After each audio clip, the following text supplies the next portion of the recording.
Imaginez que vous pénétrez dans une petite chapelle, cachée au cœur du majestueux temple de Karnak. Vous franchissez une porte étroite et aussitôt, une semi-obscurité vous enveloppe. Vos yeux s'habituent lentement à l'ambiance feutrée, à peine éclairée par un mince faisceau de lumière naturelle, filtrant depuis une ouverture dans le plafond. Et là, au centre, elle apparaît. La statue de Sekhmet, déesse lionne, haute de 2 mètres, en granit noir. Elle semble vous regarder. Son corps élancé, couronné d'un disque solaire, vous donne l'étrange impression qu'elle pourrait bouger à tout instant. Plusieurs visiteurs affirment avoir vu ses yeux remuer, senti une étrange énergie pénétrante émaner de la pierre. D'autres parlent de leur appareil photo brouillé, des clichés flous ou d'orbes apparaissant en rafales. Certains évoquent même des décalages dimensionnels ou des perturbations électromagnétiques.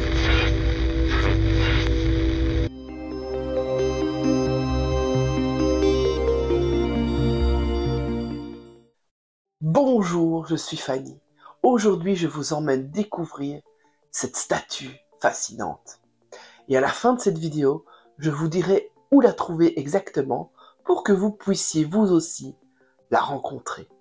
Mais avant cela, remettons les choses dans leur contexte. Le temple de Karnak est un géant, un complexe religieux immense, bâti sur plus de 2 millénaires, entre le Moyen Empire, plus ou moins 2055 avant Jésus-Christ, et l'époque ptolémaïque. Près de 2 km² de chapelles, colonnes, pylônes, statues grandioses, le plus vaste sanctuaire jamais construit par l'humanité. Et pourtant, dans un circuit classique, en Égypte, personne ne vous emmènera voir la statue de Sekhmet. Pour y accéder, il vous faudra sortir des sentiers battus, comprendre l'architecture complexe du lieu et faire preuve de persévérance. Ah, mais vous inquiétez pas, je vous montre tout ça à la fin de cette vidéo. Cette vidéo, c'est la première d'ailleurs d'une série de vidéos consacrées à l'Égypte sacrée et galactique. Abonnez-vous si vous ne voulez pas manquer des suivantes. Puisque nous évoquons les circuits de voyage classique en Égypte, c'est le moment idéal pour moi de vous présenter une alternative complètement différente. Nos voyages initiatiques en Égypte, conçus et entièrement structurés par nos soins.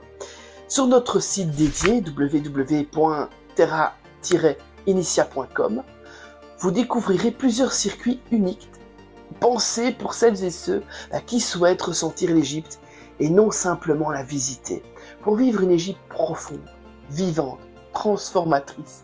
Loin des foules et des trajets balisés, nous vous emmènerons dans plus d'une dizaine de temples ou espaces de sanctuaires qui sont oubliés, absents des itinéraires touristiques, et ce sont pourtant des lieux où subsistent des énergies pures, préservées, intimes, comme celles que vous ressentirez ici, devant la statue de Sekhmet. Imaginez, naviguer en voilier privé sur le Nil, méditer dans une pyramide, accéder à l'espace fermé au public entre les pattes du Sphinx, se baigner avec les dauphins libres dans la mer Rouge, explorer le désert et les baleines fossilisées, être en immersion sur les pas de la Sainte Famille et des Esséniens, ou encore plonger dans l'Égypte galactique, connecté à Sirius, Orion et à toutes les autres mémoires stellaires. Nous serons profondément heureuses de vous faire découvrir cette Égypte-là, celle qui se révèle, se ressent, se vit. Mais qui est donc cette déesse dont la simple statue fait encore frémir les visiteurs? Sekhmet, la puissante, est l'incarnation de la colère du soleil. Elle est l'œil de Ré, envoyé sur terre pour punir l'humanité lorsqu'elle se détourne du divin. À la fois lionne féroce et femme sensuelle, elle symbolise la puissance féminine brute, à la fois destructrice et guérisseuse. Laissez-moi vous raconter la légende de la colère divine. Un jour, les hommes se révoltèrent contre Ré. Vieillissant et moqué, le dieu créateur convoqua les autres dieux pour trouver une solution. Tous s'accordèrent. Il devait envoyer son œil divin pour punir l'humanité. Ré accepta et transforma Hathor en Sekhmet. Une fois lâchée sur terre, la lionne divine se lança dans une traque sanglante, tuant sans relâche. Le massacre prit une telle ampleur que Ré, pris de compassion, décida d'intervenir. Il fit préparer un breuvage rouge à base de bière, de jus de grenade et d'herbe. Versé à l'aube sur les champs, Sekhmet le prit pour du sang. Enivrée après l'avoir bu, elle s'endormit rassasiée. À son réveil, le carnage avait cessé. Ré, soulagée, l'accueillit avec bienveillance et transforma sa nature. Elle devint Bastet, la déesse de l'amour, de la douceur et de la fertilité. Cette légende, gravée dans le livre de la vache céleste, nous rappelle la dualité de Sekhmet, à la fois destructrice et guérisseuse, fauve et protectrice, guerrière et mère bienveillante, une divinité ambivalente, fascinante, qui incarne la puissance féminine dans toute sa complexité sacrée. Déesse mère de l'ancien empire, Sekhmet fut associée à Ptah comme épouse divine pendant le Nouvel Empire, mais elle est surtout connue comme l'œil du soleil, l'aspect flamboyant, violent et protecteur du dieu créateur Ré. Son nom signifie la puissante, un titre qu'elle incarne parfaitement à travers son apparence, un corps de femme élancé, coiffé d'une tête de lionne, surmonté d'un disque solaire et d'un Uraeus royal. Cette posture majestueuse rappelle qu'elle est à la fois gardienne du soleil et fille de Ré, de Ra. Dans ses mains, elle tient souvent un sceptre de papyrus et l'anque, la croix de vie, soulignant sa capacité à offrir fertilité et renaissance, notamment lors des crues du Nil. Elle incarne ainsi la double nature divine, destructrice et guérisseuse. Les Égyptiens la vénéraient avec ferveur, mais aussi avec une immense prudence, car Sekhmet est la lionne protectrice, mais aussi l'incarnation de la colère divine, capable de détruire les ennemis par le feu et le sang. Elle est celle que l'on apaise avec des rituels, des prières, des statues, comme des centaines érigées sur le règne d'Amenhotep III, pour calmer sa fureur. Et pourtant, cette déesse terrible est aussi source de guérison. Certains de ses prêtres étaient également médecins, appelés à soigner les corps grâce à leur pouvoir régénérateur. Sekhmet incarne cette dualité propre au divin, l'ombre et la lumière, la force et la douceur, la destruction et la guérison. Maintenant que vous en savez plus sur qui est Sekhmet, reparlons de cette statue impressionnante à Karnak.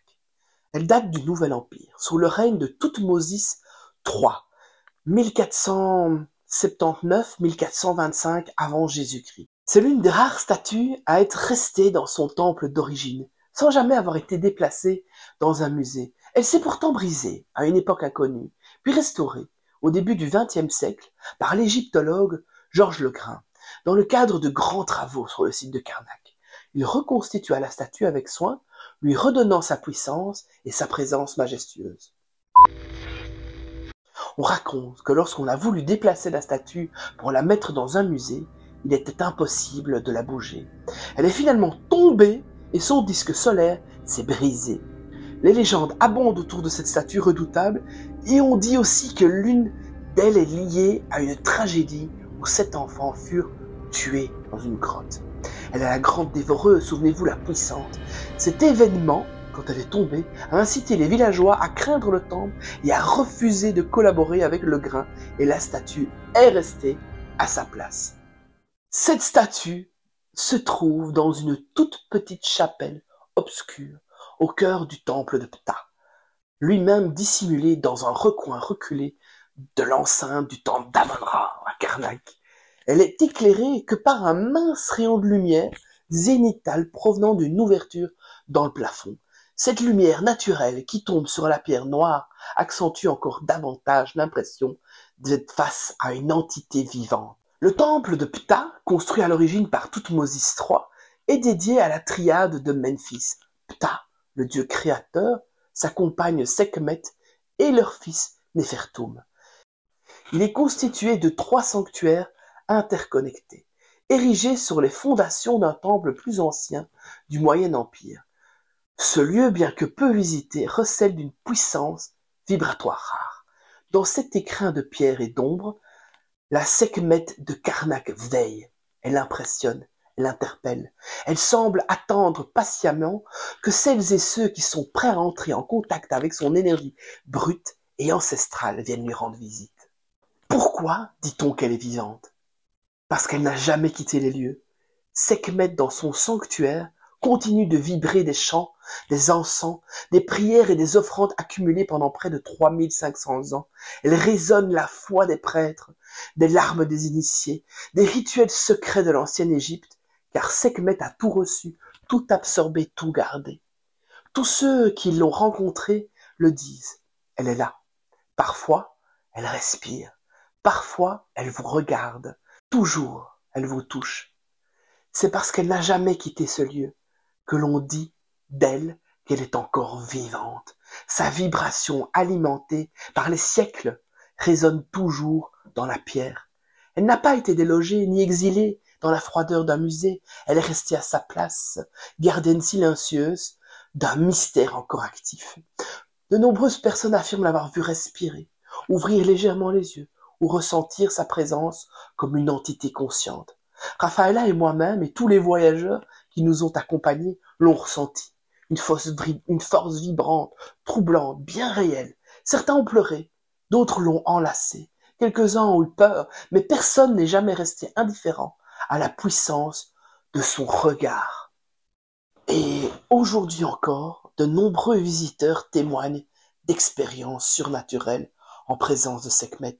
Certains ressentent des sensations physiques intenses, voient des mouvements subtils dans la statue, ou même des expressions fugaces sur son visage, impassible.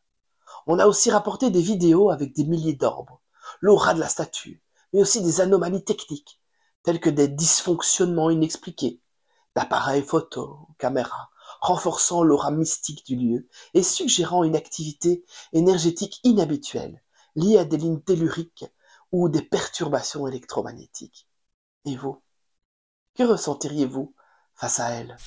Comme promis, je vais maintenant vous dévoiler comment localiser précisément la statue de Sekhmet dans l'immense temple de Karnak. Voici un plan. La statue se trouve au niveau du numéro 13 dans le temple de Ptah, dissimulée dans une zone reculée de l'enceinte de Karnak. Avec ces indications, vous trouverez à coup sûr la chapelle de Sekhmet. Attention, à votre approche, les gardiens diront peut-être que la chapelle est fermée, mais ne vous découragez pas. Un petit billet remis discrètement les encouragera souvent à vous ouvrir les portes de ce sanctuaire sacré. Je vous invite maintenant à venir ressentir par vous-même l'énergie énigmatique de cette statue millénaire. Venez découvrir si vous êtes sensible à ce pouvoir mystérieux capable de traverser les siècles pour toucher les âmes prêtes à s'y connecter. Et si ce type de contenu vous plaît, n'hésitez pas à liker cette vidéo, à la commenter et à vous abonner à la chaîne pour ne rien manquer de nos prochaines immersions en terre initiatique. Votre soutien nous permet de continuer à créer, d'explorer et transmettre ces récits qui nous font vibrer.